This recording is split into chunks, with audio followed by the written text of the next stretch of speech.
you can see me, you can hear me, hit the like button. Let me know that you can hear me, you can see me. If you're watching this as a playback, thank you for stopping by.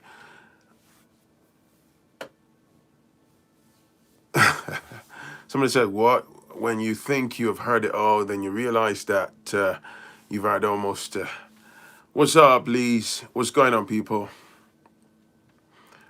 Yeah, this one came in late last night. Welcome to Storytime. So if you're watching this as a playback, thank you for stopping by. If this is your first time, thank you for stopping by, all right? So Storytime is basically, as it says, Storytime. People send me their stories to foodchannel1960@gmail.com. You can look in the description below for my email address.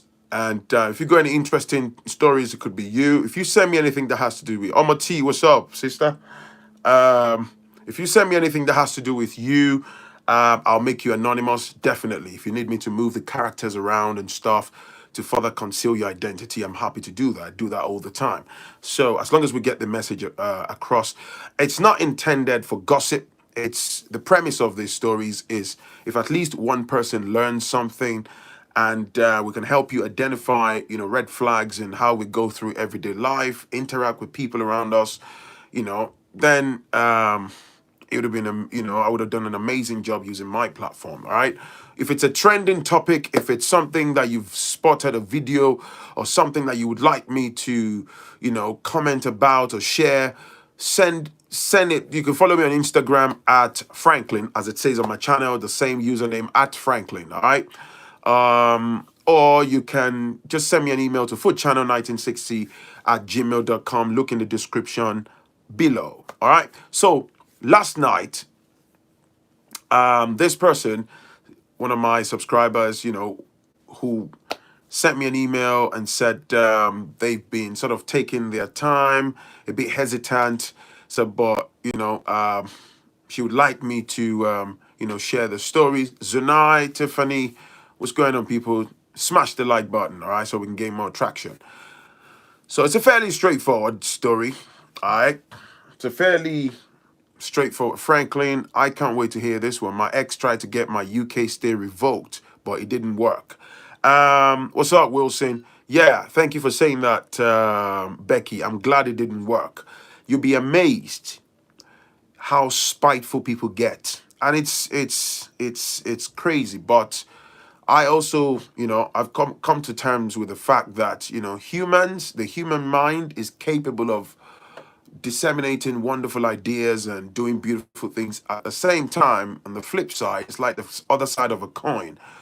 The human mind is also capable of generating some jaw-dropping evil actions and ideas. So, welcome to planet Earth, all right? So, yeah, what's up, Gil? Anyways, let's crack on with the story. Now, this person left the shores of Al-Kabulan, otherwise known as African, right, to the United States many years ago. So, somebody said, no coffee today. No coffee, I'm just having water. Even though I actually need coffee, but later on. Thank you for spotting that. So, anyway, as I was saying, left the shores of the motherland, went to the United States. He was faced with immigration, challenges and stuff. It took him quite some time to find his feet. So, usual stuff. I don't know what type of visa or whatever took him to the States, but he was stuck, trying to sort himself out, went through a lot. At some point, he was homeless, as the email laid out, moving from state to state. It was quite rough. Some friends, promised I could stay with them for X number of months, and then somebody's mom didn't like him, and then somebody's watch went missing, and they tried to pin it on him, even though they knew that he didn't steal the watch. You know, they used him as the fall guy. And then off the back of that, the friend was forced by family pressure to kick him out. So homelessness started from that point. He was jobless, didn't have the right papers, you know. And as I normally say, if I can hit on the pause button, when I talk about migrating and all that, you know, my message is not if you find justifiable reasons for you to travel, great stuff. All I'm clamoring for, all I'm always banging on about is do it properly. All right. We have plenty, numerous amount of our brothers and sisters that get trapped abroad. And I'm telling you, man, if there is any black person that tells you, don't listen to this Phrankleen guy, yeah, just blindly take any visa and go to the UK, go to the US, they hate you with every fiber in their skin. Those people that normally give you those deadly ideas, once they know exactly what's going to happen to you. And I think for their self gratification, they can't wait to see you hit the bottom of the barrel, smash through the bottom of that barrel, down 6 feet into the earth, and you are struggling. Because the long and short is, here in the diaspora, that's why. So some of you sometimes misconstrue. You start telling me, oh, Phrankleen, oh, you don't understand the Nigerian government. Yeah. That can never be a justifiable reason to travel out blindly. What's up, Yewande? Thank you for joining us. So, you know, I say this to people. Just do it properly, because if you're not prepared to do it properly, you will struggle, you will suffer. All right? You will suffer. And the truth is, within our community, we have something that appears to be like a community. It's not exactly a community. There's, you know, we're struggling with togetherness amongst us as black folks. That's a fact. And if you come abroad, you don't have proper immigration standing, you are on your own. Those that would reach out to you like they're trying to help you, they would take advantage of your vulnerability, you know. Thank you, Akpede Farms, my brother. Bro, I'm going to bang you an email. That reminds me. I'm going to bang you an email tonight. Thank you for the super chat. That reminds me, man. You're coming back for another session. I'm going to email you tonight, man. So, as I was saying, by the way, Akpede Farms is the brother that did the catfish video on my channel. For those that have been watching me for a minute, he's a fantastic brother, always supporting the channel. He has a nice, flourishing catfish farm in Nigeria. So I'm going to bring him back for another session. So as I was saying, I'm going to go on with the story, but there's a reason why I'm emphasizing on it. Please don't blindly travel. Don't worry about it. You're going to be okay. You've seen the pandemic now, man. For people that were living in the shadow of the system, they've been badly bitten into the ground because, okay, while some of them were our brothers and sisters might have been in the shadows, you know, taking the 2-3 odd jobs they can to get the cash flowing, everything ran under a major lockdown. Everything ground to a halt. So which means, in a nutshell, that all the odd jobs that they were making money from, everything ground to a halt. They're not eligible for any public funds or any governmental supports, nothing. I personally know people that in the course of this pandemic became homeless. Nigerians, Ghanaians, Cameroonians, our brothers and sisters. And when you listen to their circumstances, when you trace the story back, it's just because they haven't got papers and they can't go to anybody. There is no support, there is no benefits, there is nothing. And I'm telling you, you are on your own. And it's not because, let me be clear, it's not because the other brothers and sisters that maybe have their own papers, oh, because they are evil or they are wicked, they're not trying to support you. No, it's just because they have their own cross to bear. They've got their own bills to pay. They've got their own children. They've got their own credit card bills. They've got their own bank loans. They've got their rent. They've got their mortgages. They've got their council tax, their car loans. You know, they've got their travel. They've got their weekly food shopping. The list goes on. So at the most, the average person can only say, hey, my brother, man, hold this little 20 pounds or this little 40 pounds. That 40 pounds is a lot for some people. You understand me? So that we don't start telling stories that touch is why Phrankleen bangs on about stop traveling blindly. The UK government, the UK immigration system, they don't care. if they manage to get their claws into you as an illegal person, they will make an example of you. They will run you to the ground, man. If the same thing in the US, in across Europe. All right. So you get the gist. Anyway, this brother carried on, living in the States. He suffered for so many years and all that. But he said, whilst he was at the bottom end of he was in the shadow of the system, forgive me. He was struggling. He worked in the car wash, did all sorts, right, to survive, getting money in. He was banging out money to his family back home, brothers, sisters, father, and all that, supporting them, whilst he was trapped in the state, struggling. Excuse me. Now, eventually, he decided and said, okay, help me buy a parcel of land. Let me start building, which is usually the case for a lot of immigrants. And I think it's a fantastic idea because you are thinking, let me start doing something as a backup plan, just in case, this immigration journey ends up a bit sour. I have something in the motherland to fall back upon. I think it's a fascinating idea. Now, calls on the dad back home. He's got siblings. All of these people were on this brother's payroll for so many years, right? He said his mom's late. Mom died years ago. Now, all of them were getting money off him on a monthly basis. He then fired money to the dad. Dad said they found a parcel of land somewhere. It's from the eastern part of Nigeria, if that helps. So dad got the money off him, and a couple of his brothers and said, oh, they found a parcel of land in a nice location. He said he would talk on the phone, they would use WhatsApp, they would show him all sorts, and said, this and that. He started sending money. He was shelling out tons of money. So apparently, dad and two of his brothers claimed to be managing the project for him. They were going on site. They were showing him what you would regard as almost like a weekly or fortnight, kind of progress reports.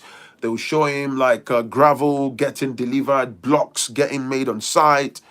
And brother was happy. He even said it got to a point, and he said, send me a copy of my land documents and papers through the post.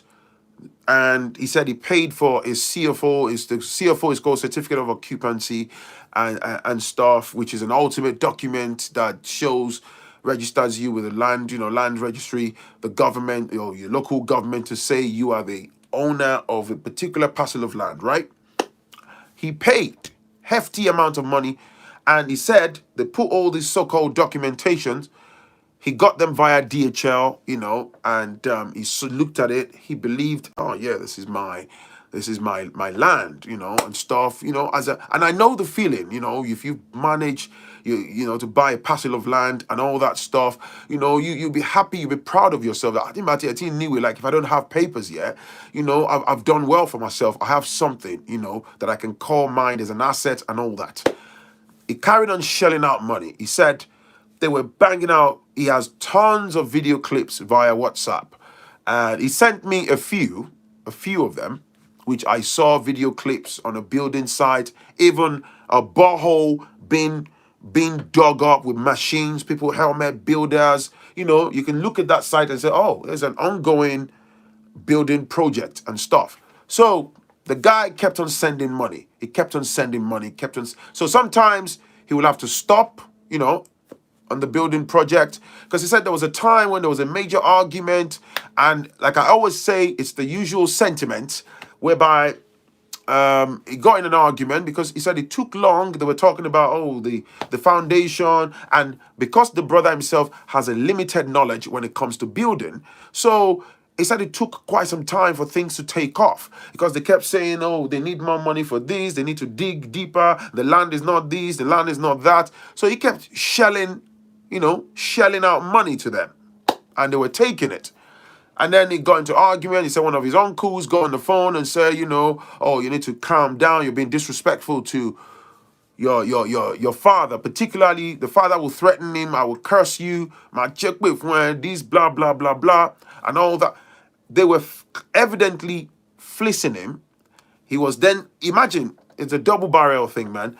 people are blatantly fleecing you, and then they're using these playing psychological games, trying to even make you out as if you're arrogant in the process. Then some people are in the sidelines trying to tell you that, oh, you need to be careful of how you address your father. You should be grateful that your father is helping you and your brothers. Apologize to him, tell him you're sorry, send him more money. Without your father, he's your lifeline. But the truth was, they were robbing him blind. Now, the brother said he was arguing that, based on the X amount of millions you've already collected, why is it that we're still at the foundation level? There was a major argument and all that. They will cut the phone off. He was frustrated. These couple of these uncles will call him and they will say, it's not like that. Oh, building materials have gone up. Oh, government, blah, blah. They will come up with all sorts. Yeah, the local government have said something. You get the gist, right? Now, the brother carried on sending money, carried on with his life in the States. He said to me that at some point he had 3 jobs.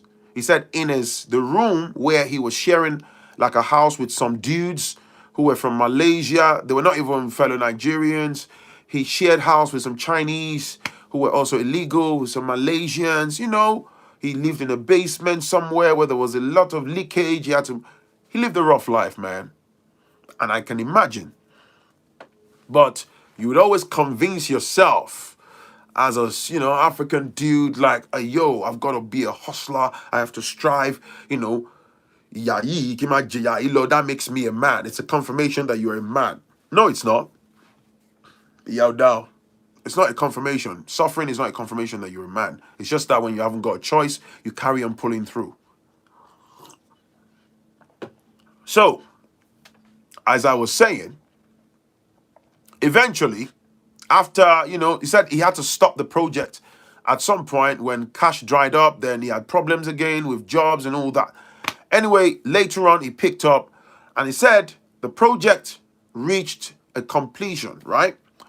It was a 5-bedroom duplex and with a BQ, a boys' quarters at the back of the house, which is meant to be a 2-bedroom, all right? He saw all the pictures. It was completed. They took money for plastering, for painting, and all that. So, whilst the roofing of the building started, it took him, this story that I'm sort of compressing, please bear in mind, this is not within 2 or 3 months. It took a journey of a few years for the brother to finish the project. All right? So, remember I said to you, see that point you just made, Phrankleen, about men tolerating suffering to validate themselves as men. It's a whole topic on its own. Of course, Yewande, you're absolutely right. So, anyways, the universe kind of came together for the brother. So, he got his green card in the United States. So, something happened. He managed to get his green card. And as you do, he just decided that he was going to go home in that particular year, the December. Let me just show up. Ta-da, surprise. My family will be elated. It will be a fantastic, Christmas celebration. He said he went with boxes and did shopping and loaded to the brim. He took money. He's got his green card now. He can travel. Jumped on the plane. Got home. Went to the dad's house. Papa. And he said he would never forget. He walked in. There was a visitor that sat in the dad's living room, one of those old style bungalows, right? He got home and then the dad saw him and there was this sudden shock. He was like, in like the saying Yoruba, like, Kilowashi, dad said it of course, in his language, like what have you come home to do? That right there is a red flag. Your dad should be like, whoa, my son, no way, and get up. And he said he found this reluctance, very cold, And said, oh, like, what have you come home to do? I thought, I said, Dad, I got my green card. Eventually found that person's like an extended family member. So that one was happy to see him. The dad was suddenly cold. So he started asking of his siblings, where is such and such? Yeah, let me call them. So blah, blah, blah. Saw all the boxes. And then he looked around the dad's house because he had been sending money to renovate the dad's house. Don't forget, dad's house. He had sent money over the years to renovate the house, to bring it up to standard. And the house, dad has a generator, has a car, has AC in the house, latest plasma TV, what you will regard as a form of comfortability for them, right? Started calling the siblings, and the guy said after about 2 hours of sitting there, he started noticing the dad's body language. It was like, let me speak to such and such. They were cutting off the calls. The brothers were cutting off the calls. They didn't show up to the house very quickly. So he started having these funny feelings like, hey, yo, Kilo and Shelley, like, what's going on? So the long and short, eventually, this brother asked his father and said, Dad, take me to my site. And the dad said, relax, have a shower, let's have dinner. Tomorrow we'll go to your site and stuff. I said, okay, fine, no worries. Eventually, one of the brothers showed up late at night. Hey, guy, good to see you. He said the whole greeting was really like draggy and really slow. The hugging, the wife, the brother's wife came in. Congratulations. So you have your green card now. Wow. So he was looking at them. They were very cold. They were shocked. They were displaced. So they were asking him about, right, so you can travel now and go as you wish. And he said, yeah. I have a green card. I don't have any restriction. Very soon, maybe in a couple of years or whatever time, I'll then be able to apply for American, citizenship. But they were, that's really good. We give God the praise.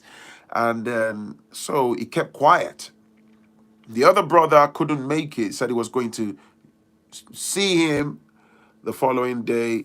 He slept in the father's house. And he said he had boxes of gifts to give. So he said he was waiting so that when every one of them is gathered, he can give them what he brought from the States, right? So fast forward to the next day. Suddenly, he woke up in the morning, got dressed, had breakfast and all that. And then he got someone, he went to change some money, came back home. And suddenly the dad said, listen, we're not going to be able to go to that site today because I said, Dad, okay, that's fine. If you can't make it to go to the site, let me, I can get a car. I know the address according to the document you gave me. And I said, no. So the guy said, well, I'll take you. It's important I go with you. I just need your brother to be here, blah, blah, blah. And said, so suddenly, something that shouldn't lead to an argument. So the dad was like, no, I said you can't go to the site by yourself. I must take you to the site. Imagine you as a grown man. And you're like, okay, what are you talking about? You said you can't go to the site. I want to go to the site. You're telling me I must not go. So anyway, he stormed out of the house. He got a car. The dad didn't follow him. He got a car. He said, no, I'm going to go to the site. I want to go. So where are the keys to the property? Give me the bunch of keys. And dad said, the key is not here. The keys with your brother. Dad claimed that the keys to the premises is with the second brother that was yet to come to the house, right?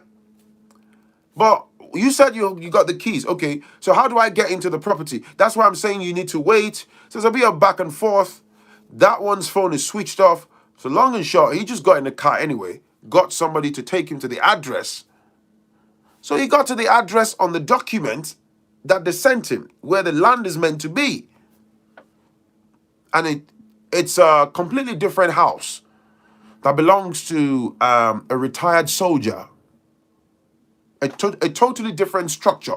that doesn't match the records that he's got. So he got to the place, it's a big house. There's like a gate man, but the house belongs to a retired soldier. So he got there and it's like, huh? Is this number such and such road? The gate man said, yeah.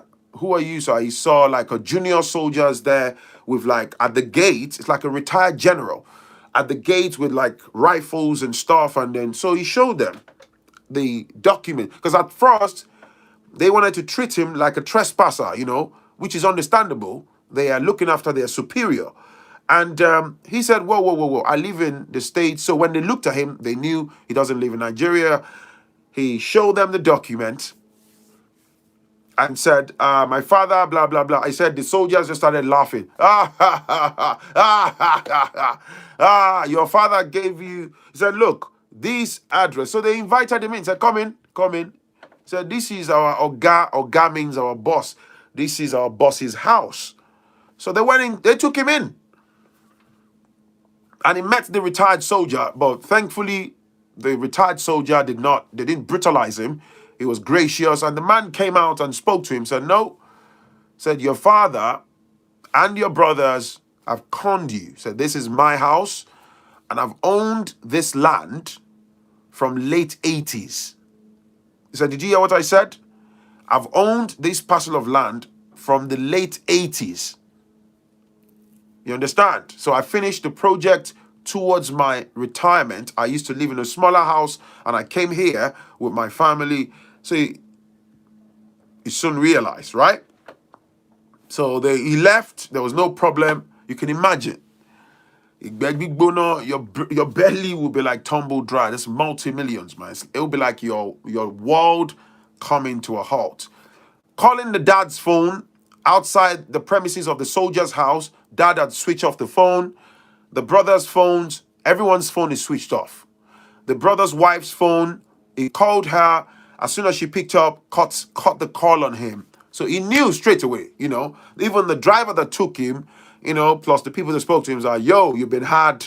They've conned you. And then he was showing them some WhatsApp videos and they said, you've got to go and say something. So he got to the dad's house. Guess what? His bag and baggages, his green card, travel documents, everything is in the house. He got to the dad's house. The gate is locked. He can't get in. Called an old friend. The friend had to get some local boys and they came, threatened to smash the gate and dad let them in. Long and short, this guy found out that, you see, the whole property that he's been nurturing and nursing for years and claiming and all that is actually someone else's building site. Had nothing to do with this guy. All right? Had absolutely nothing. Of course, the land document that he's held onto for years, the CFO, the address on it belongs to somebody else's, property and location, which is the retired soldier's house. And it soon became clear that he's been conned. He's lost multi-millions on a non-existent building project. The only thing left for this brother is to indulge in a butt-naked display of craziness. He lost his school, so then his brothers show up because the dad then realized that, all hell is broken loose now. The brothers then showed up with some other young dudes, and then it was a case of them pulling up with like aggression and stuff. This guy, thankfully, he had a friend present, his friend, and they were threatening with physical violence. So his older brother tore him a dirty slap, like, you're threatening our father. Whoa, lost his balance. Because they knew his bag and baggages were in the house, right? He said, as the scuffle broke down, they got in a bit of a blow. So his friend told him, dude, get in that house, get your documents, get your bags out first. I'll take you to my house. So they were trying to block him. So they were trying to confiscate his bag because they know that his travel documents and all that was in the bedroom. They were actually trying to block him out of the house so that he can be grounded. Thankfully, his friend came with some other guys, so they smashed the dad's door and everything. So the dad lost confidence. They went into the house. He was able to get his bags and everything. He got his documents and stuff. Now, some families came through a few days later. They soon realized he's been had, and the judgment was he should forgo and forget about it. Some uncles came out. Well, they know that the dad had to strategically make those decisions to help his other siblings to get on their feet.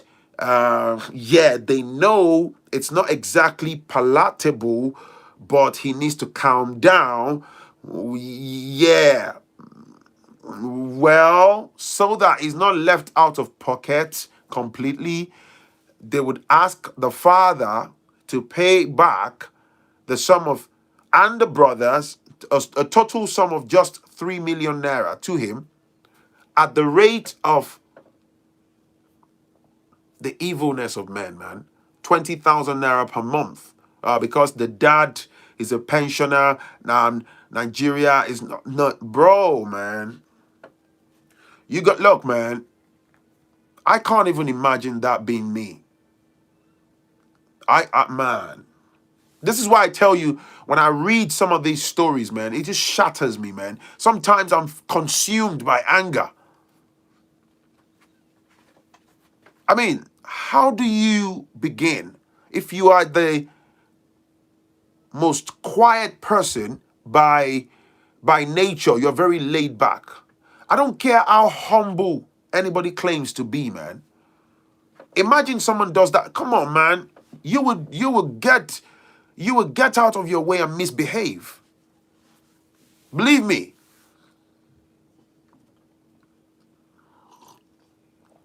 I would definitely end up in jail. I know that. I would definitely end up in jail. I can't be in that situation, man. Whoa, Madonna. Whoa. Believe me, man. This is what I'm telling you, man. And wait, it gets even worse. So, you can imagine trading words, and his friend, thankfully, his friend was able to house him and all that stuff. Now, the dad, days later, with the brothers then colluded, they became three-headed dragons now. And then, like they say in the local tongue, what you want will make sure that the way you went abroad is the way you will come back. You know that saying in the African community, when people want to show their evilness. Oh, you see that your green card will make sure it gets revoked, blah, blah, blah, blah.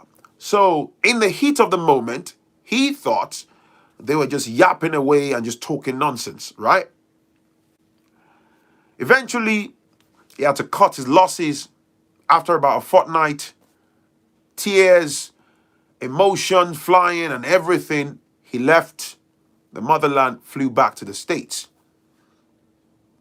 And he said, just barely 2 weeks after landing back in the States, check this out, man. He said it was a Sunday morning. He got a knock on the door by the U.S. immigration. I think they call them ICE. They came to his house. He got a knock on the door. He said he was sleeping. It was a Sunday morning. Bang, bang, bang, bang. There's quite a lot of them. And he opened the door, said they were like proper padded up and they had police. So it was, whoa, like, and I was like, right, are you such and such and such? So they came in and he said, okay. So, and he said, they want to speak to him. They got some really concerning reports from Nigeria, and then said, but, they are very serious allegations, and they need to get to the bottom of this. And it's not, so it was like, whoa, what's happened? So anyway, they came into the house. So he said they put him in cuffs. This brother said they put him in cuffs in his house. He was in boxers, and he was sat at the table. They had guns and everything. He said, he was crying, begging them, please don't shoot me. The American stuff. So they said pay attention to this, that they got a report from back home that he is into child trafficking, and he's part of a mafia, that he went home to Nigeria recently. Did you travel recently? He said, yeah. So basically, you had a misunderstanding with your gang about some money that they should have paid you, and some of your family members were telling you to stop with the child trafficking, blah, blah. Whoa! Holy moly. Imagine child trafficking. Bro, hand on my heart, yeah? I kid you not, man. This moved me to tears just reading it. You see the extent that people would go to just to try to cover their tracks. So the guy said he was literally shaking. He was crying. And he goes, it's a lie. Said, me. They had made up all sorts of allegation that he's into drug pushing. He came home. He said this. And the guy was like, hey, yo, I ain't never done what? But let me tell you, man, you see, evildoers, because the thing is, you can't blame the authorities. They would want to look into, basically such allegation. Because if they say somebody's doing child trafficking, blah, blah, blah, eventually, if they are being honest with their investigation, hopefully you'll be vindicated. Do you see what I'm saying? But just imagine that dark cloud hanging over your head. So he said eventually he was allowed to say his side of the story. And then he said, fortunately, within the ICE team, there was a Nigerian who basically, who works for, so the woman came forward and sat with him and said, asked him to say his side of the story. And he told them. So they asked him for evidence. Fortunately, when at home, when he was having arguments with his family about the whole thing about the house, the frauds, and how they stole his money, his friend, it's not a fairy tale, man. It's somebody's story. Somebody said, I hope it's a fairy tale. It's not a fairy tale, man. Welcome to humanity. Come on, man. It's not a fairy tale, man. People go through hell. It's not a fairy tale. What are you saying? People, have you not heard people that travel from abroad and go back home and family members take them out so they can hijack their assets? It's not a fairy tale. This has been happening since time immemorial. But I know exactly what you mean. So, fortunately, he had video clips, multiple video clips from his friend that were recorded when they were having arguments about how his money was stolen. So, he got all of those things on WhatsApp. The authorities sat down and they carefully took everything, and he showed them the history of all the money. He gave them the fraudulent land documents. They took copies of everything. Everything. So the friend took also, all the messages on WhatsApp, and thankfully some of the voice notes from his brothers back home, when they were making threats and all of those things. So the ICE and the police, they took everything, and then they basically said they were going to look into it. He said the whole thing ran on for nearly 5 months, and he said he couldn't work. He basically had to be reporting to a certain department. He couldn't go around. It was very tough. He lost a lot of money. And he said, eventually, they came back to say it was vexatious. The allegations are baseless. And they disregarded all of the things, that they were satisfied that this gentleman, they won't end well. Said they were satisfied that this gentleman was not involved with child trafficking or any of those, malicious allegations. So this guy said, Phrankleen, I slipped into depression. I considered taking my life. I cried and cried. So apparently he has a partner who, was there for him, that lent him major support. He said in the process, his partner in the States, you notice I didn't mention that. She's an African American, lovely woman who supported him monetarily, stood by him with legal support and all that. And he said within the family of his African American wife, there are like people who've got like legal background and stuff. Thank you for the super chat. So they supported him because they knew that it's a lie. So he said, but it took about 5 months because the authorities have to satisfy themselves. So they realized that the source, but they didn't tell him. Check this out. Check this out, though. He said, because I asked him this question, how do you know 100% that it's your dad? He said his dad and the firstborn, his older brother, the oldest brother, said, we will make sure when they were arguing in the dad's compound that your green card gets revoked. Even though the US authorities did not specifically tell him in any documentation that, oh, these allegations came from Mr. Such and Such, who is your father, and Mr. Such and Such, who is your brother. Do you understand? But of course, you can connect the dots yourself. So he said they discarded everything, and then they said there was no restrictions on him in the US or anything. They were satisfied that they were vexatious and malicious, allegations and stuff. So, well, you can imagine. And yeah, he is free, but at the same time, he's not free. He's broken.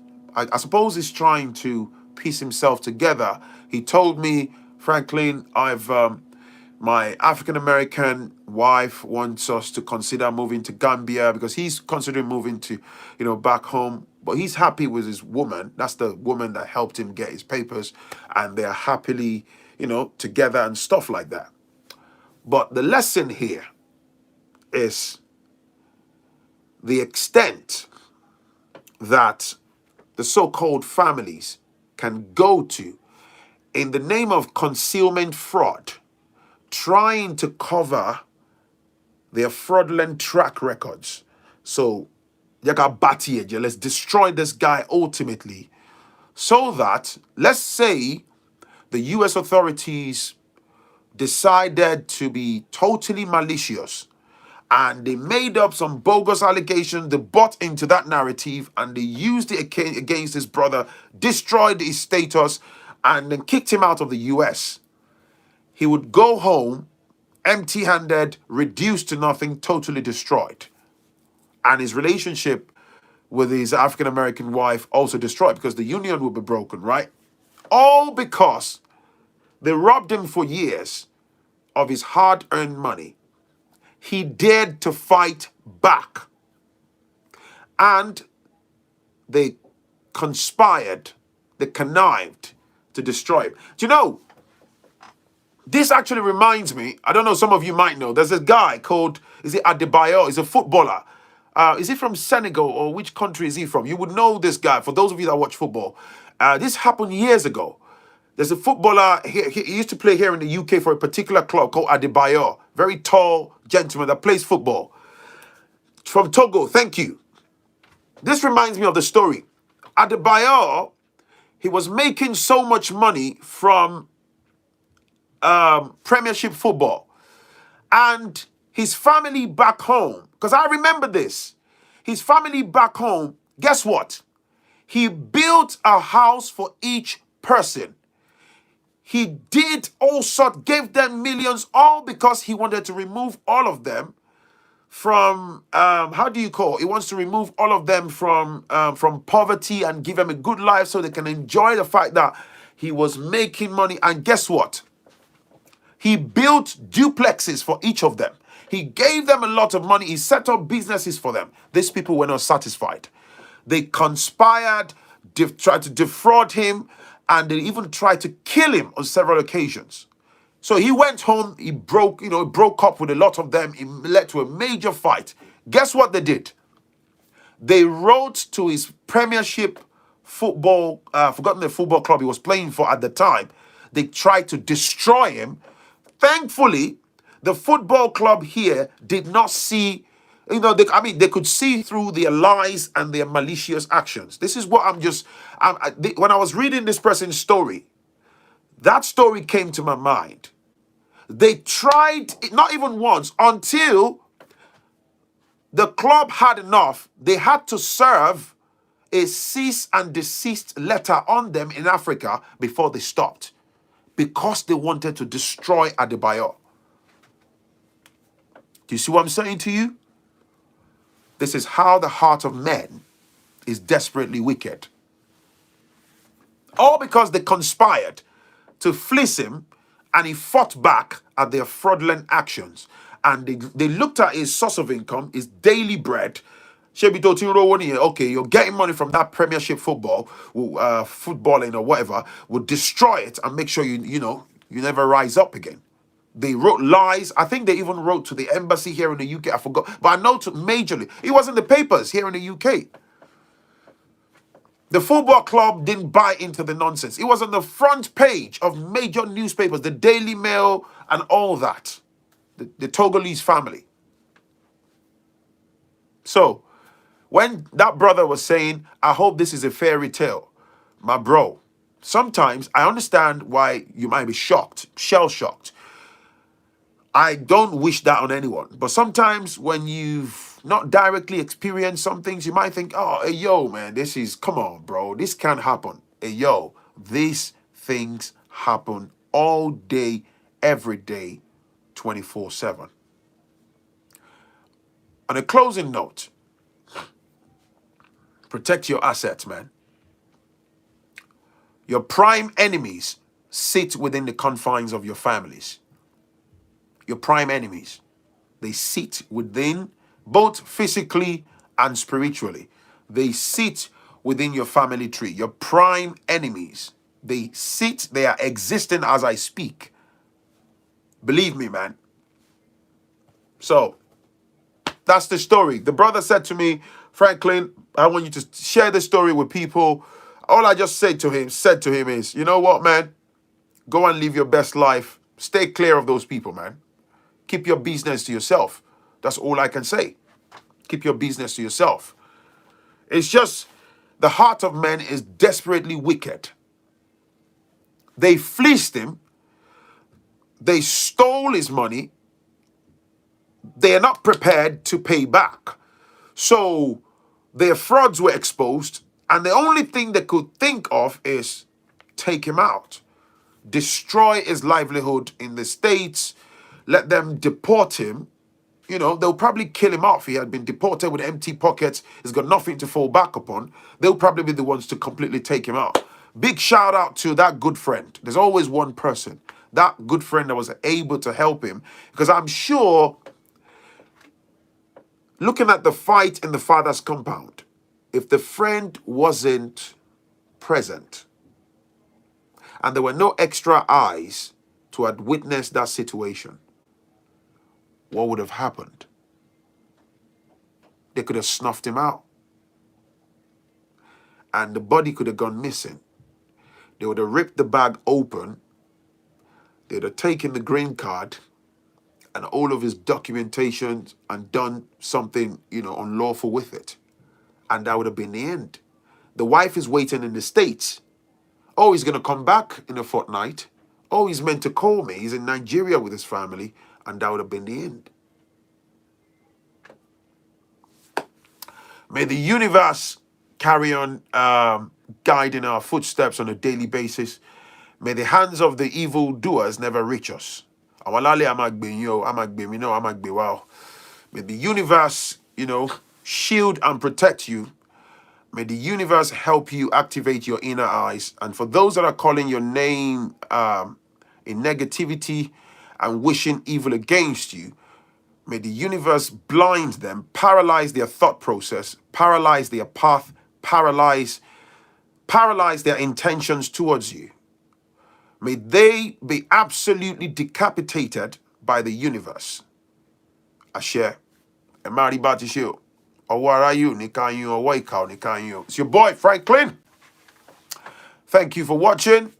Thank you for the super chat. Don't forget to follow me on Instagram at Phrankleen. And thank you for the super chat once again, Alma T and everybody else. That's it. Enjoy the rest of your evening. Send me your stories to foodchannel1960 at gmail.com, and I will catch you in the very next one. Peace and